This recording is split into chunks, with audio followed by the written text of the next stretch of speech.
ta'lim sifati va samaradorligini yanada oshirish bo'yicha qo'shimcha chora tadbirlari to'g'risidagi 152-sonli farmonga asosan Buxoro viloyat Jondor tuman 25-sonli tayanch davlat maktabgacha ta'lim tashkilotida metodik mahorat kuni tadbirlari davom etmoqda.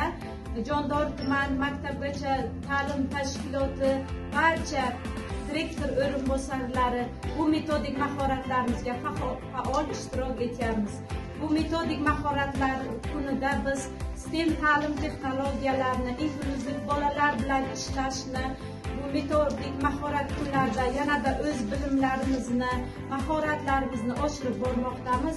Bu yerda o'rgangan bilimlarimizni biz borib maktabgacha ta'lim tashkilotlarimizda tarbiyalanuvchilar bilan birgalikda bu ta'lim texnologiyalarini qo'llab O'zbekistonimizda ma'nan mukammal intellektual shaxsni tarbiyalab kelishga o'z hissamizni qo'shib bormoqdamiz.